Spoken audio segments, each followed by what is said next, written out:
Hey guys, welcome back to the channel, and today I'm going to show you how to use Sofi's portfolio rebalancing feature. It's going to be a really quick video. Let's get straight into it. So first thing you got to do is to log into your Sofi's account, and then once you're logged in, you want to navigate to the Invest tab.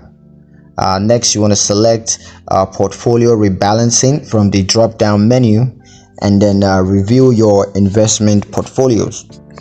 Next, Sofi will identify investments that are out of alignment with your target asset allocation, and you can just select the investment you want to rebalance and confirm the portfolio rebalancing transactions, and then Sofi will automatically rebalance your portfolio to maintain your target asset allocation.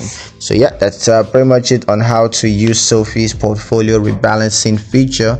Hope you guys liked the video. Hope you found it useful enough. If you did, like the video, comment down below, let me know what you thought, share the video with your friends, and subscribe to the channel if you haven't done so already, and I will see you guys in the next one. Peace.